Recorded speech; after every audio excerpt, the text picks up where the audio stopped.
주제는 보행의 평가 및 교정운동 이렇게 썼거든요. 근데 아마 교정운동은 디테일하게 나오지 않을 거고 보행에 관련된 이야기를 좀 하려고 하거든요. 혹시 여러분들은 보행하면 뭐가 생각나요?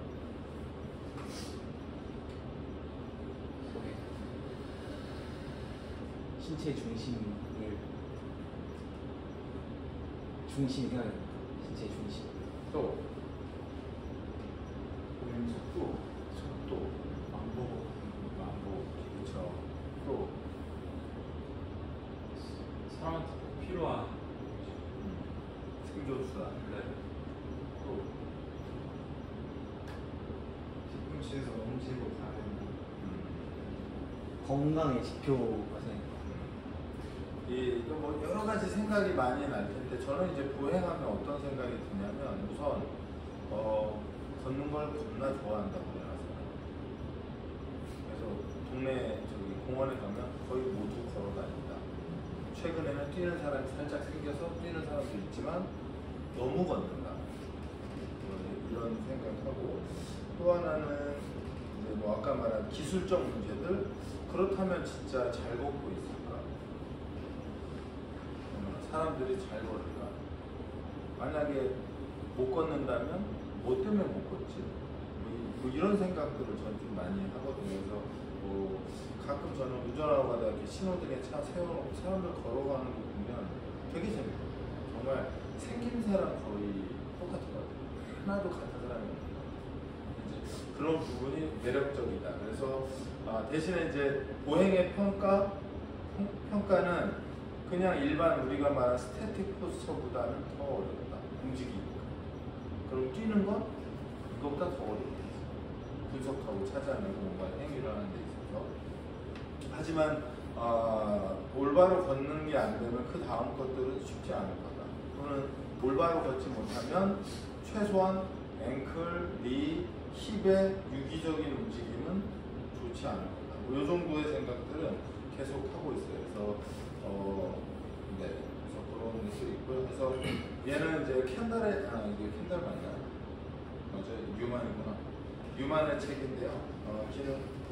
기능의 부학에서 보행편에서 우리에게 조금 덜 필요한 걸 좀 덜어냈어요. 처음에 다 했다가 너무 많은 거예요. 70쪽 가까이 돼가지고 덜어내고 좀 필요한 것들로 이렇게 해서 목차는 7가지로 되어 있고요. 걸음 분석의 역사적 관점, 그 다음에 신체 질량 중심의 이동과 조절, 그 다음에 관절 운동 형상학, 에너지 소비, 근육의 활동, 운동 역학, 걸음 기능 이상 이렇게 되어 있어요. 그래서 제가 뭐 다른 강의 때도 비슷한 얘기를 했지만 이걸 여러분들 걸로 만들려면 뭐 장소가 펼쳐지든 안 펼쳐지든 이런 PPT로 누군가를 강의를 할 수 있어야 된다. 이게 제 기본적인 생각이에요. 왜냐하면 우리가 오늘도 필드에서 회원을 만나면 이런 자료 없이 그냥 계속 떠들고 있거든요. 이거 다 외운 것들이라. 그래서 그런 연습이 필요하다. 그래서 아까도 말씀드렸듯이 보행 분석이 중요한 이유는 뭐 이제 크게 3가지 정도. 근골격계 문제, 통증이나 불편함을 보상하기 위해 움직임을 변경하는 것, 이런 부분을 찾아야 되는 거겠죠. 그 다음에 또 하나는 심혈관계 건강 문제, 그 다음에 활동 부족에 의해서 심혈관계 건강 문제를 해결함에 있어서 걷는 게 중요하다. 하지만 여기는 심혈관계라고 한정되어 있어요. 근골격계는 다른 문제. 걷는다고 근골격계가 해결되진 않거든요. 그 다음에 정신건강 문제, 우울증, 독립성 상실 등을 이렇게 해결하는 데 도움이 된다. 그래서 일반적인 보행 분석은 크게 뭐 한 6가지 정도로 나눈다고 해요. 힘의 중심, 그 다음에 스텝, 그 다음에 스윙의 타임, 보폭, 그 다음에 힘, 무게의 분수. 그러니까 만약에 뇌가 보행을 분석하겠다 그러면 이 6가지 정도는 분석을 할 수 있어야 되는 거죠. 아니면 하려고 노력을 한다든지. 그래서 그 역사적 관점을 보면 그 다음에 어린 아이, 그 다음에 성인이 되었을 때, 노인이 되었을 때 걸음걸이와 자세가 이렇게 변해간다라고 머릿속에 좀 기억을 해주시면 좋고요. 그 다음에 이제 여기서 보면은 인간의 운동을 분석하기 위해 사용되는 전형적인 접근법은 뭐 이렇게 되어 있다고 해요.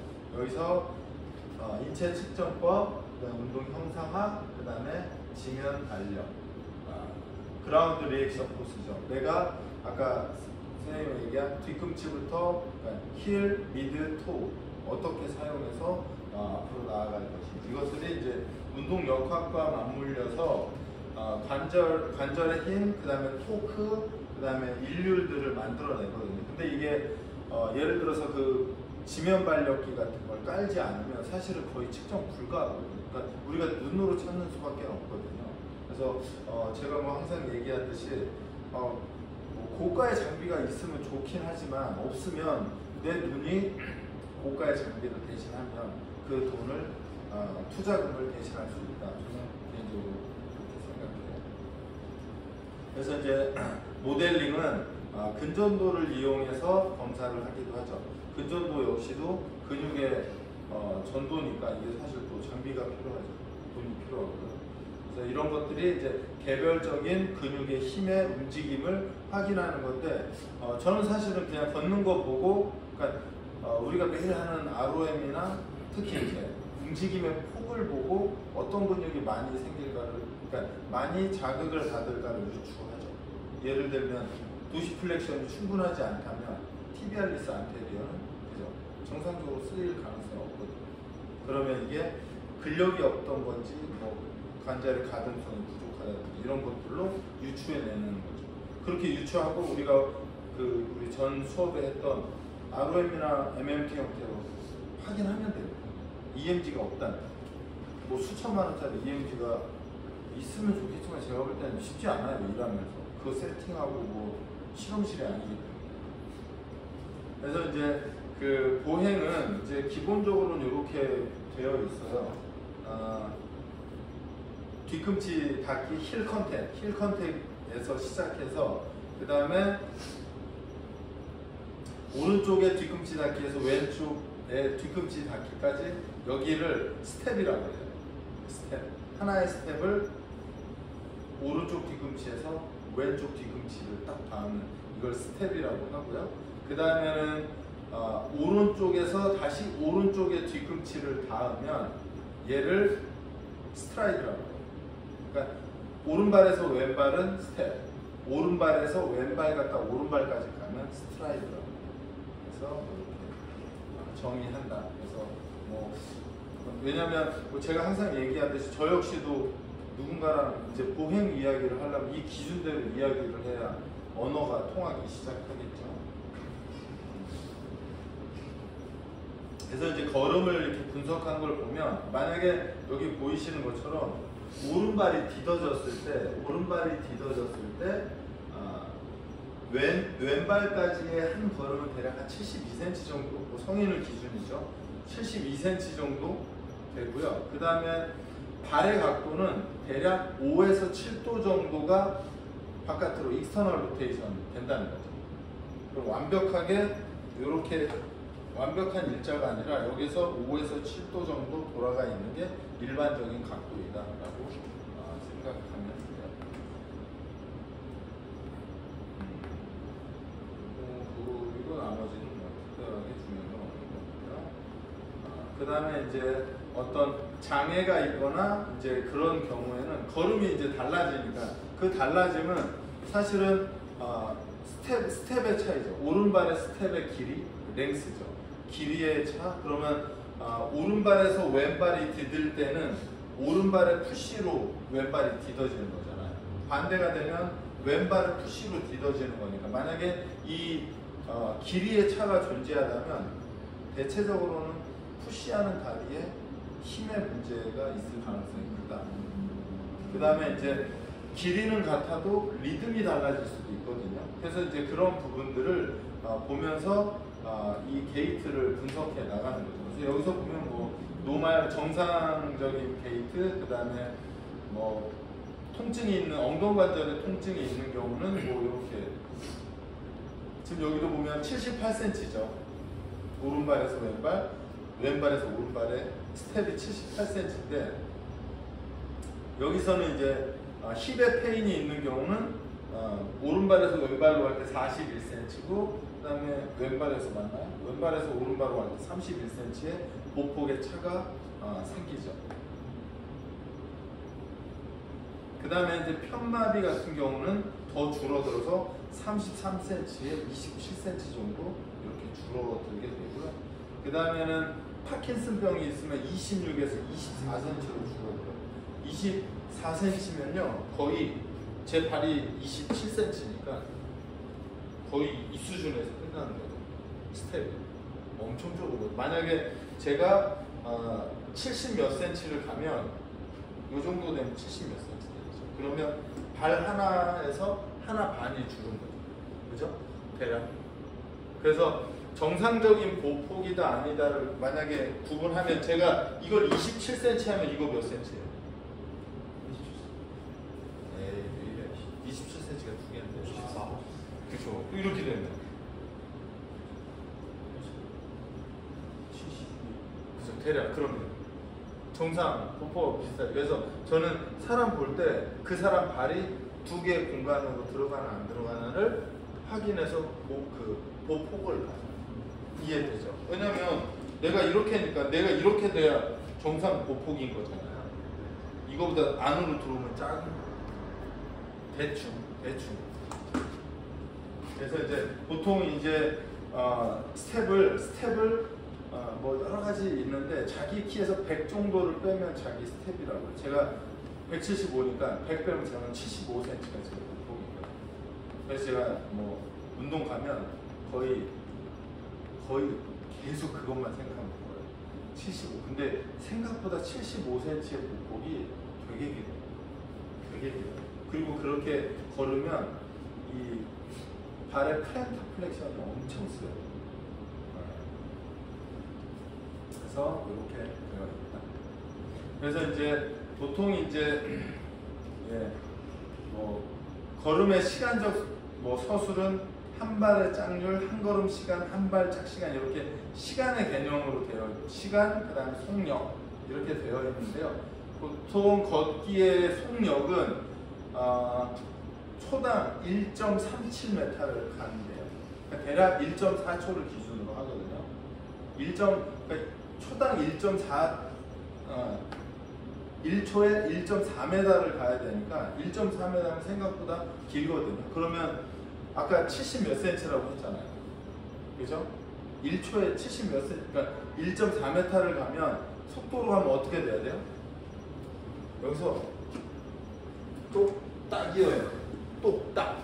그러면 1.4m를 간다는 건 똑딱, 똑딱 이거를 70 몇 cm, 그러니까 70cm라고 하면 그게 계속해서 반복되니까 생각보다 되게 빠른 걸음이죠.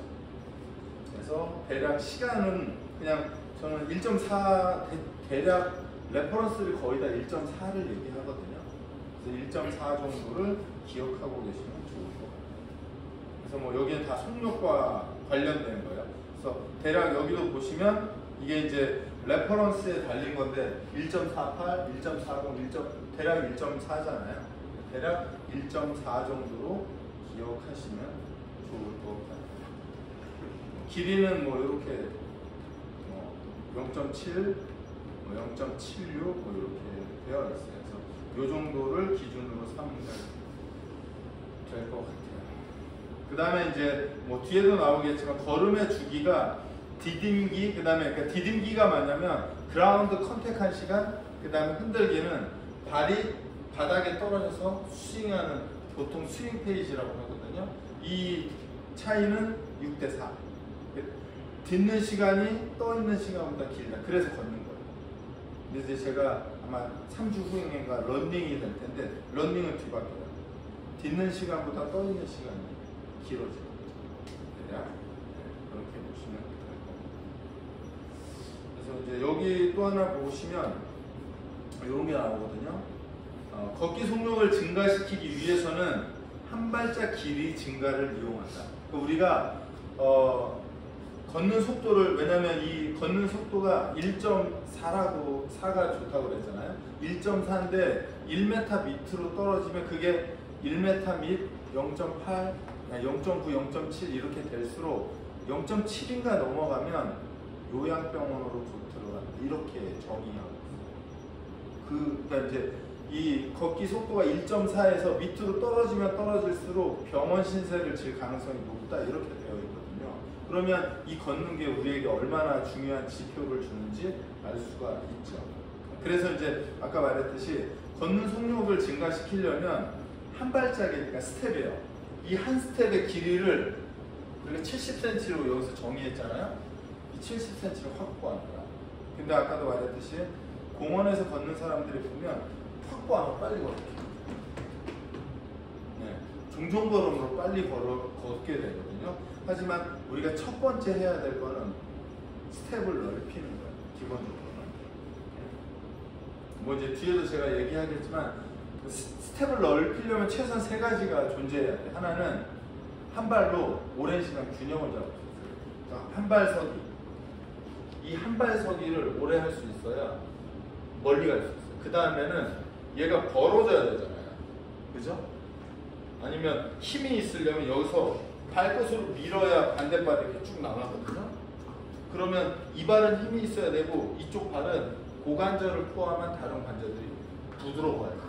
그래야 스텝을 넓혀요. 그러니까 최소한 우리가 뭐 앞에서도 배운 모빌리티, 스타빌리티, 이 세 가지가 건강하지 않으면 70cm 이상의 스텝을 갖기 어렵다. 그 다음에 걸음 속력이 빠를수록 걸음 주기에 두 다리 지지는 더 짧다. 빨라지면, 왜냐하면 이렇게 되는 시간이 짧다는 거예요. 이 시간이. 그러니까 디딤 시간이 짧아지는 거예요. 근데 이 디딤 시간이 길어지면 스윙 시간이 짧아져요. 전체. 무슨 말인지 이해됐어요? 아까 6대4라고 그랬잖아요. 이해됐어요? 그래서 이 두 다리 지지하는 시간을 짧게 해야 불안정한 거잖아요. 한 다리를 오래 선다는 거예요. 불안정해진다는 얘기예요. 그거는 프로프리오셉션, 그 다음에 모빌리티, 스타빌리티가 걸음을 통해서 계속 유지되거나 향상될 수 있다. 이렇게 생각하시면 되죠. 그리고 자유로운 속력의 걷기는 24%이지만 빠른 속력에서는 16%가 됩니다. 두 다리 지지기가. 그래서 여기서 이렇게 보시면 더블림 서포트가 10%, 10%, 그러니까 양발이 동시 착지된 시간이 이 정도 된다는 거예요. 근데 이제 보통 속도가 떨어지거나 보폭이, 그러니까 스텝이 줄어들면 이 딛고 있는 시간이 길어지니까 보통은 이런 느낌이에요. 딛는 시간이 굉장히 길잖아요. 이게 이제 나이 드신 분들 또는 보행장애가 있거나 뭐 이제 그런 분들의 이제 문제가 이렇게 나타나는 거죠. 그래서 아까도 말했듯이 디딤기와 흔들기 두 가지로 나눠져 있고, 대략 그냥 큰 틀에서 우선 이 세부적으로 뭐 몇 퍼센트 있는지 저는 굳이 이걸 외울 필요는 없는 것 같아요. 대신에 디딤기가 한 60%, 흔들기가 대략 한 40%의 비율을 차지한다. 그 다음에 이제 이 게이트를 세분화하면 뭐 이렇게 나누어진다고 하거든요. 여기서 보면 발꿈치 닫기, 그 다음에 발바닥 닫기, 중간 디딤기, 그 다음 이 중간 디딤기가 미드 스탠스거든요. 완전히 내 몸이 이렇게 수직으로 딱 섰을 때가 미드 스탠스가 되거든요. 그 다음에 발꿈치 떼기. 왜냐면 뒤꿈치가 완전히 닿았으면 이제 앞으로 진행되면 뒤꿈치가 이렇게 떨어지는 상황이 오는 거죠. 뒤꿈치 떼기. 그 다음에 뒤꿈치가 떨어지면 발가락 쪽으로 푸시를 하게 되죠. 그 다음에 토우가 떨어지고 흔들기, 중간 흔들기 뭐 이렇게 되어 있는데요. 그냥 저는 그냥 세 가지 정도면 될 것 같아요. 힐 컨택, 미드 스탠스, 토우. 이렇게 세 가지 정도면 충분히. 그 다음에 질량 중심의 이동. 질량 중심의 이동은 요 그림에서는 잘 안 나오긴 하는데 지금 복잡하죠? 안 복잡해요? 제가 볼 땐 뉴만이었나? 뉴만 책이죠. 뉴만 책에서 제일 어려운 게 전 보행입니다. 보행을 이해하면 결국 그 앞단에 있는 것들을 거의 다 이해해요. 엄청, 왜냐면 이게 텍스트로, 그림과 텍스트로 돼 있잖아요. 이 그림과 텍스트를 동영상으로 돌려서 내 머릿속으로 이렇게 넣어야 돼요. 그러니까 이게 엄청 복잡하죠. 그래서 전 개인적으로 이 키네지올로지 책은 우리나라에서는 학부생이 할 수 없다. 석사 하고 있죠. 네. 버벅거리죠. 네. 석사도 버벅거려요. 전 석사들 세미나 하는데 이거 제대로 이해하는 사람 잘 못 봐요. 그냥 외우긴 하는데 이해는 그냥 이건 이거고 이건 이거였는데 왜 그러는지 모르죠. 하여튼 그렇다. 그래서 신체 질량 중심의 이동과 조절은 예로 보시는 게 편해요. 이건 너무 복잡해요. 저 이거 보다가 그래서 전 이 책, 이 표 잘 안 써요. 얘가 아주 심플해요. 우리가 노멀, 정상적으로 걷는다는 건 어떤 의미냐면요. 내 머리가 위아래로 수직 방향으로 5cm의 무게중심의 이동이 존재한다는 거예요. 그러면 얘가 왜 이동을 하느냐라고 하면, 만약에 아까 제가 말한 미드 스탠스가 되면 이렇게 쓴 거잖아요. 그러면 내가, 그러니까 제 키가 175니까 75가 그대로 쓴 거잖아요. 근데 만약에 이 상태에서 뒷발의 토우업과 앞발의 힐 컨택이 딱 되면 벌어졌잖아요. 그렇죠? 벌어졌으면 내 키가 5cm 밑으로 떨어지니까 저는 170이 되는 거예요. 그러면 170, 미드 스탠스 175, 170, 이 동작이 걷는 동안 계속 이루어지는 거예요. 이해됐죠?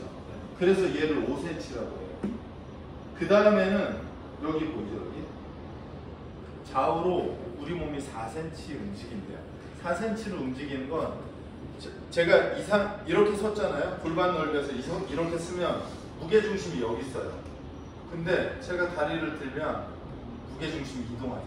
이 2cm가 이동해야 된다는 얘기예요. 그럼 내가 이 상태에서 오른발을 들고 이렇게 스윙을 딱 시작하려고 하면 가운데서 왼쪽으로 2cm 움직였다가, 그죠? 그 다음에 오른발이 딛고 무게중심이 오른쪽으로 가면 다시 오른쪽으로 2cm가 움직인다는 거예요. 그러니까 얘가 왜 중요하냐면 나이 드시거나 보행장애가 있는 분들은 이 상하의 5cm와 좌우의 4cm가 없어져요. 그래서 나이 드신 분들 특징이 이렇게 딱 세워놓고 머리가 고정된 상태에서 이렇게 걷죠. 머리가 완전히 고정됐어요.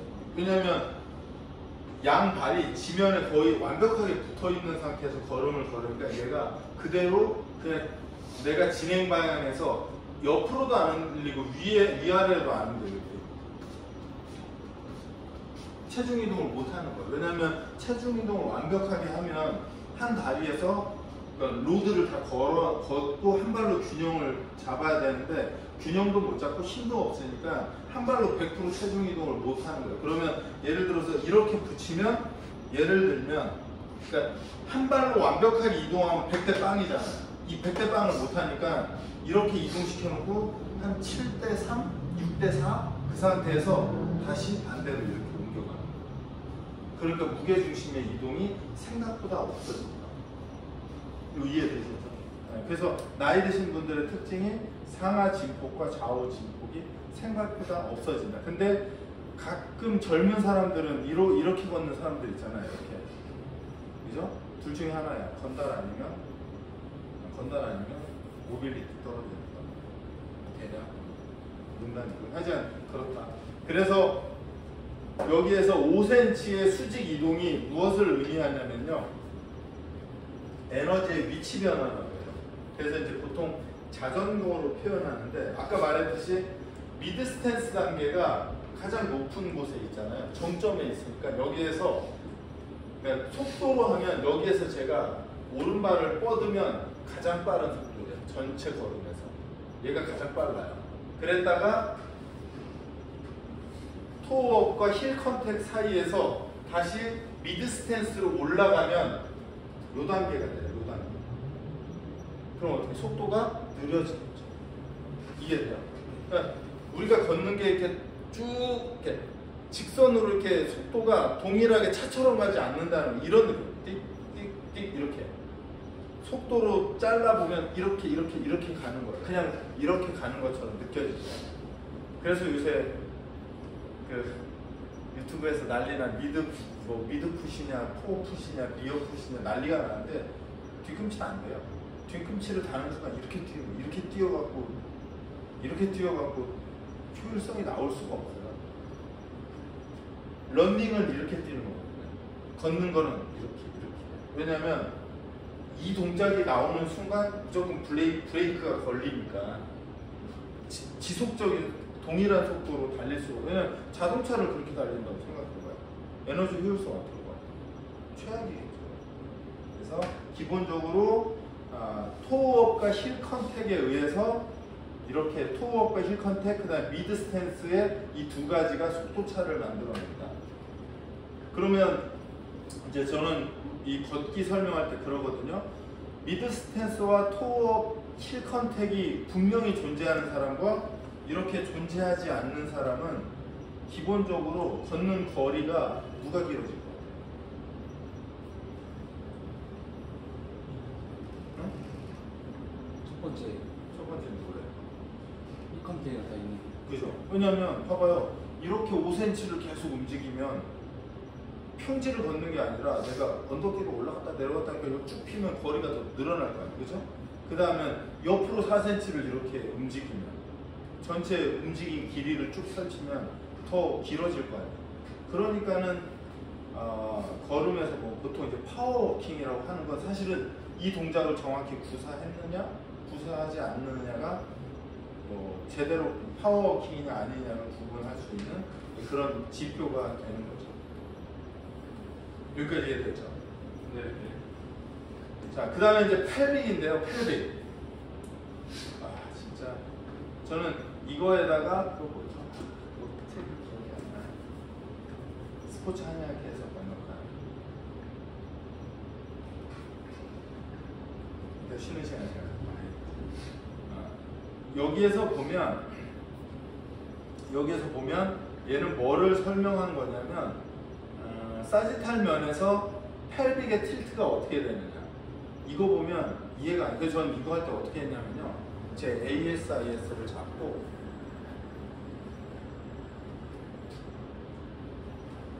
이렇게 되면 왼쪽 ASIS가 어떻게 될 것 같아요? 밑에 없어가지고. 오른쪽은 위로 올라가. 그 얘기예요. 그 얘기예요. 얘기됐어요. 이 상태에서 제가 이렇게 가면 왼쪽은 아래를 향하고 오른쪽은 이렇게 된다는 거예요. 안테리어 틸트, 포스테리어 틸트가 이렇게 된다는 거예요. 그 얘기예요. 그래서 힙이 그 상황에서 이 안테리어 틸트가 여기서 보면 대략 5도 정도?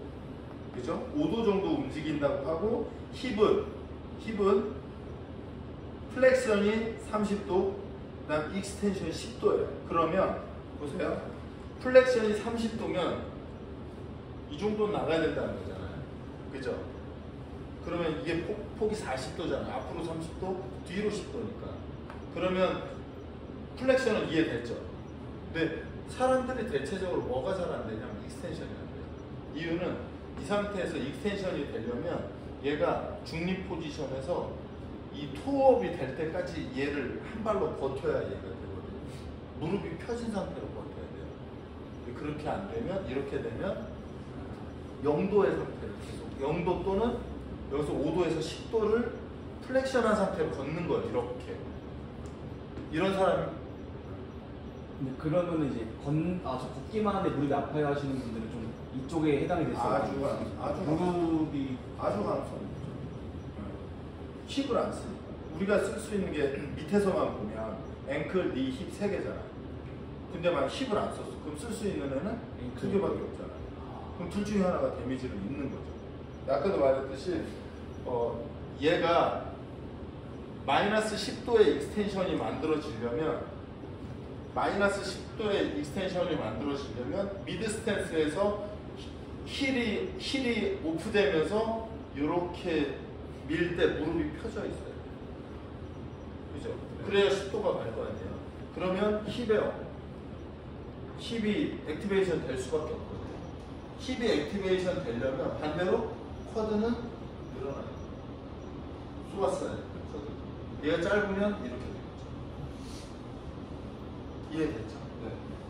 그래서 기본적으로 잘 걸으려면 우리가 맨날 얘기한 모빌리티 스타빌리티가 안 된 상태에서 잘 걸으세요라고 하는 거는 시험 공부 안 되는 애한테 시험 문제 잘 푸세요 하는 거랑 똑같거든요.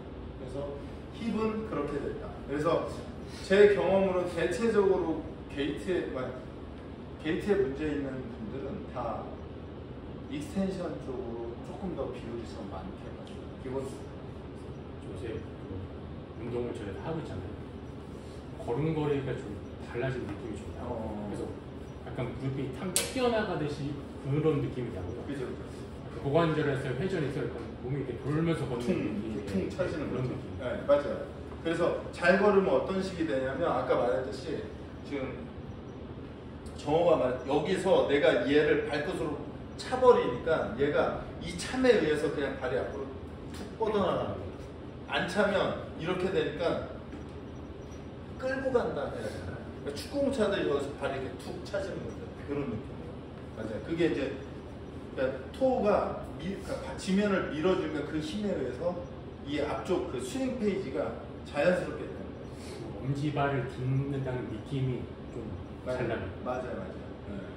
그죠? 그렇게 돼요. 그래서 이 각도가 생각보다 되게 중요해요. 그러면 내가 사람을 볼 때 옆에서 이렇게 보면 익스텐션과 플렉션 제 머릿속으로 30도, 10도 했잖아요. 힙을. 그럼 그것만 계속 보는 거예요. 어디가 부족한가? 그걸 찾아내요. 그 다음에 이제 무릎에서도 보면 뭐 플렉션이 거의 뭐 익스텐션은 제로잖아요. 그죠?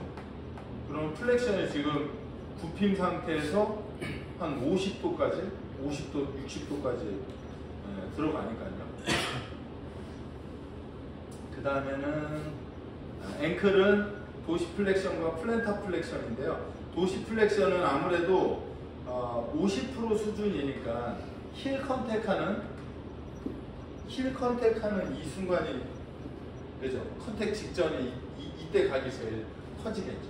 그 각이 대략 15도 그죠? 대략 그 정도 되나요? 그죠? 10도는 좀 넘었죠. 네, 맞습니다. 그 다음에 이제 플랜타 플렉션이 대략 20도 정도 된다고 그래요.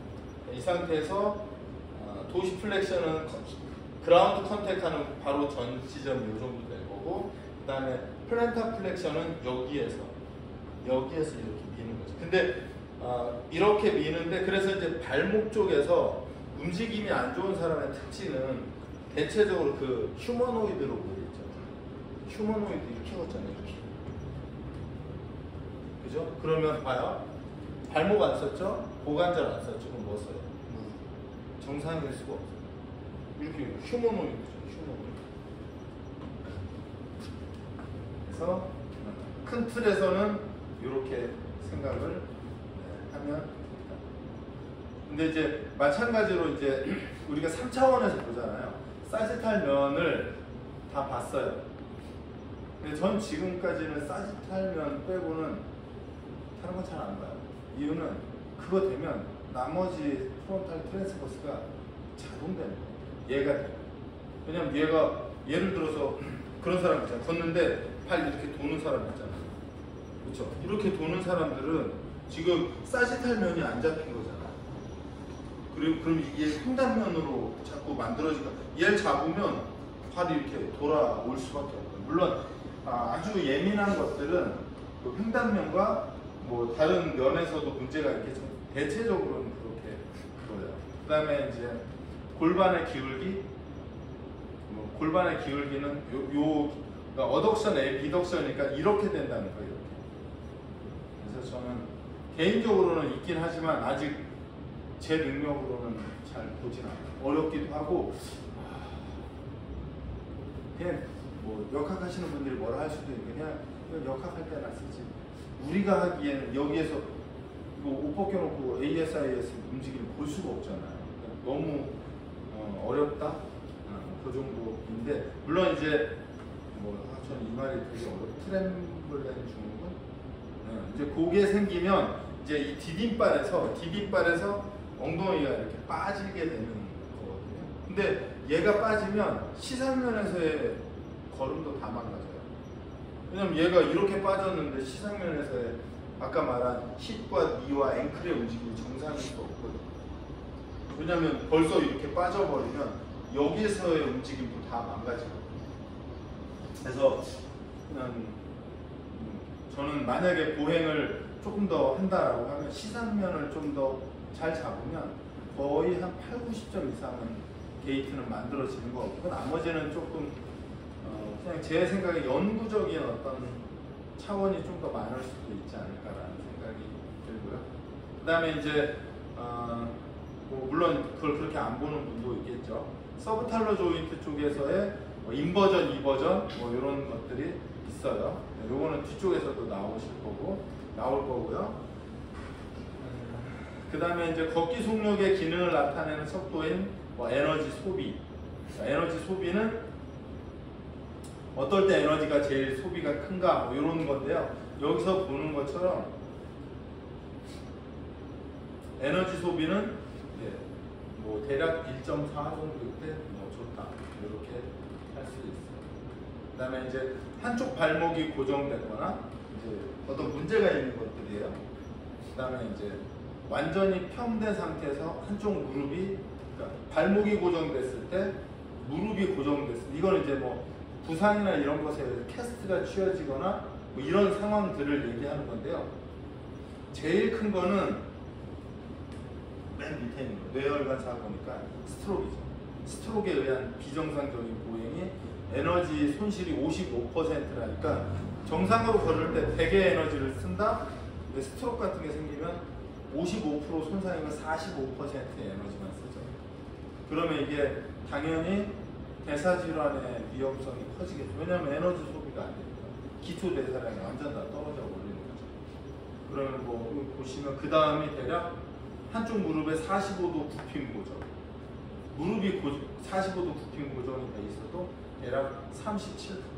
약간 이렇게 돼 있어요. 그래서 기본적으로 여기서 하는 말은 우리 관절 중에 발목, 무릎, 고관절 이쪽에서의 고정은 결국 에너지 손실로, 그러니까 부상 말고 에너지 손실로 일어나고, 그 에너지 손실은 기초 대사량을 엄청나게 떨어뜨릴 수 있다. 이렇게 보시면 될 것 같아요. 그래서 이제 뭐 에너지 소비에 관련된 그림들이에요. 이건 하나씩 보시면 좋을 것 같아요. 그 다음에 이제 발목 쪽에서는 아까도 얘기한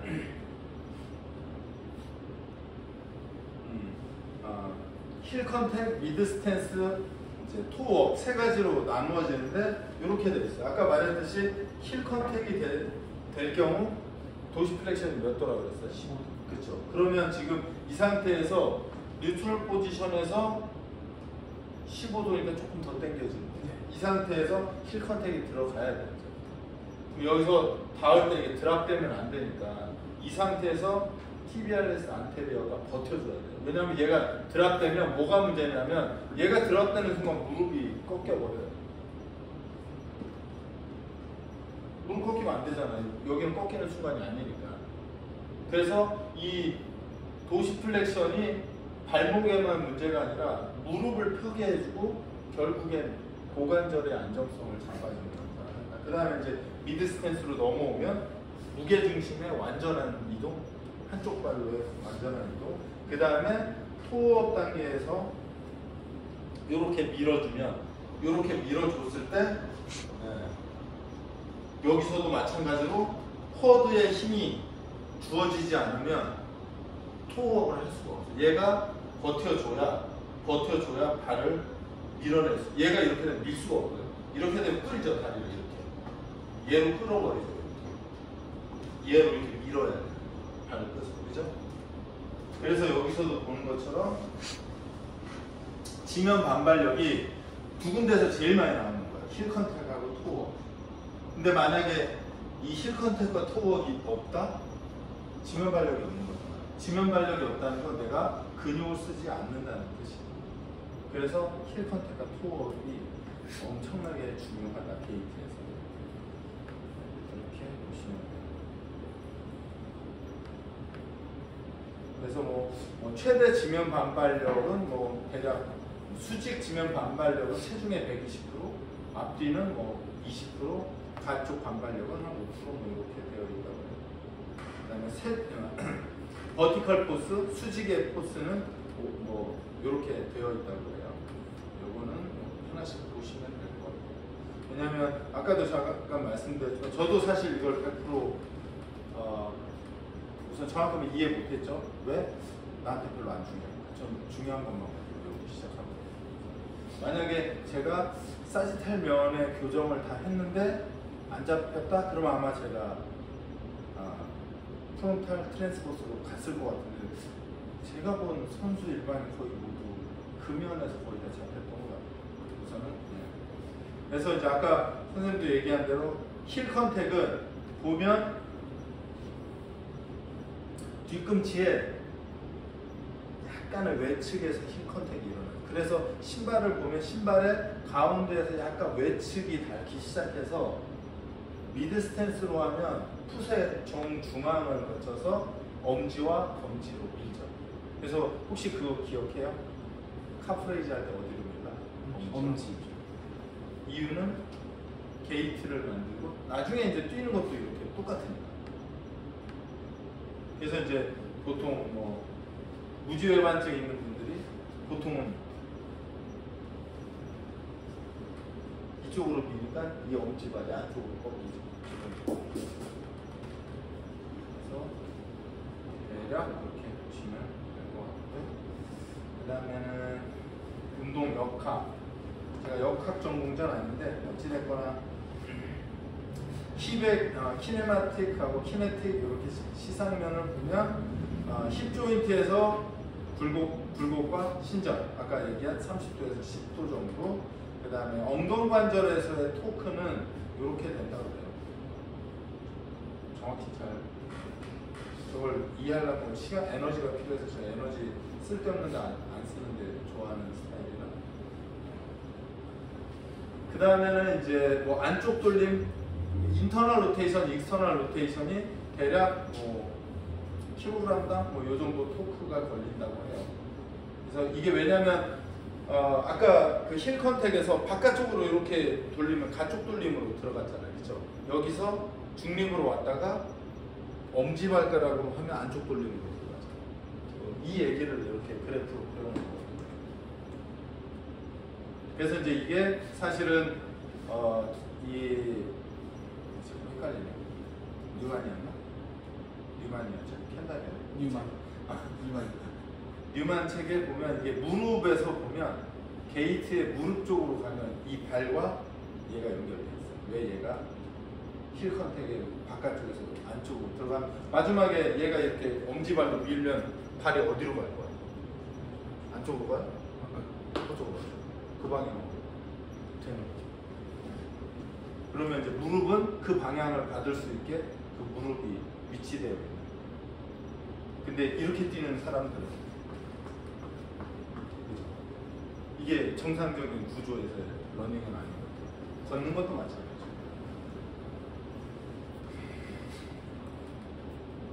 무릎에서의 토크는 에비덕션, 벌림 동작이 이렇게 뭐 생긴다고 해요. 이 조인트에서는.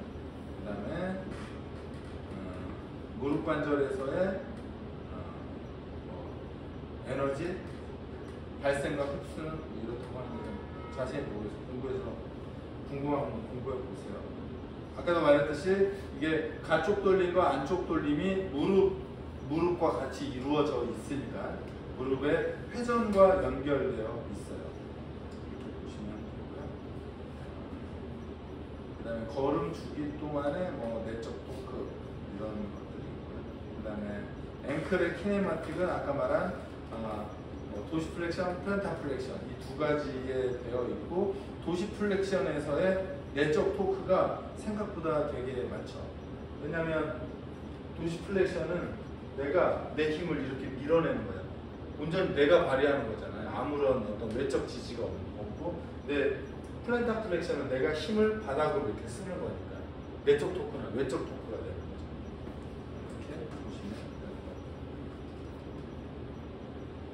그 다음에 이제 걸음 이상 여기 보면 발목에 바닥 쪽 굽힘 구축을 가지고 있는 사람, 바닥 쪽 구축이 있는 사람은 지면과의 초기 접촉이 발 앞부에 의해 이루어진다. 이게 발이 디뎌지면 힐 컨택이 안 되죠. 왜냐면 도시 플렉션이 안 되니까. 그래서 제가 아까 휴머노이드라고 했는데 이렇게 착지가 돼요. 이렇게 착지가 되고 그 다음에는 이제 편마비 있는 분들이 이런데 이 상태에서 무릎이 컨트롤이 안 되니까 무릎이 펴지면서 힙이 이렇게 되죠. 디디면서 이렇게 돼요. 그래서 그 야구 선수들도 투수들이 무릎이 이렇게 과도하게 펴지는 친구들은 사실은 트리플 플렉션, 앵클, 니 힙에 이 굴곡에서의 안정성이 없으니까 이렇게 펴지는 거예요. 이런 식으로. 물론 그건 병적인 건 아니지만 메커니즘적으로나 또는 어떤 사용되면서 그렇게 변화돼 버린 동작이라고 보셔도 될 것 같아요. 그 다음에 이제 같은 쪽 무릎, 같은 쪽 엉덩이 또는 반대쪽 다리에 장애를 보상하기 위해서 발목과 발에서 나타나는 보행 편차는 이렇다고 해서 한번 읽어보면 될 것 같고요. 그 다음에 이제 이 도시 플렉션이 안 되는 사람들은 얘가 이렇게 한 다음에 이게 끌리잖아요. 그죠? 얘가 도시 플렉션이 안 되면 끌리거든요? 그러면 안 끌리게 할 수 있는 유일한 방법은 들어야죠. 이렇게. 안 그러면 부딪히니까. 그래서 얘를 주로 이렇게 들어 올리게 되는 구조를 찾는 거죠. 그래서 이제 그렇게 되면 결국엔 QL로 얘를 끌거든요. 펠딕이 이렇게 있으면 QL로 이렇게 끌어갖고 다리 전체를 리프팅 해버리니까 QL이 계속 붙게 돼요. 그런 것들이에요. 이런 것들은 그냥 한 번씩 보시면 되고요. 그래서 우선 제가 볼 때는 얘는 다 케이스잖아요. 우선은 노멀한 게이트에 대해서 그러니까 왜냐하면 정상을 내가 알아야 정상에서 빗나갔어. 그러면 이 사람 비정상이야? 그럼 그 다음부터 비정상이네. 어떤 비정상인지 이렇게 찾아가요. 그래서 우선 노멀이라는 것을 먼저 이미지에 그리고 얘랑 맞춰서 노멀인지 아닌지 구분하고 그러면 얘는 노멀, 얘는 뭐 오류. 그럼 오류에서 가지치기를 하는 거죠. 어떤 오류가 존재하는지. 그렇게 하는 게 제가 볼 때는 조금 더 쉽게 볼 수 있는 방법이라고 생각해요. 그래서 뭐 걸음 이상을 한 번씩 보시면 될 것 같고요. 네, 여기까지가 보행이요. 그래서 아까 말씀드렸듯이 그 중요한 포인트들은 뭐 정리하면 걸을 때 위아래 수직 움직임은 5cm 정도가 존재하고 좌우의 체중 이동에 의한 그 움직임은 4cm 정도 일어나고요. 그 다음에 힐 컨택, 미드 스탠스, 토어업의 세 가지 단계가 어떻게 보면 확연히 분리될 만큼 눈에 보여야 한다. 그렇지 않으면 이상 보행에 가까울 수 있다. 그리고 제가 볼 땐 전 딱 요 정도로 완전히 고정시켜 놨거든요.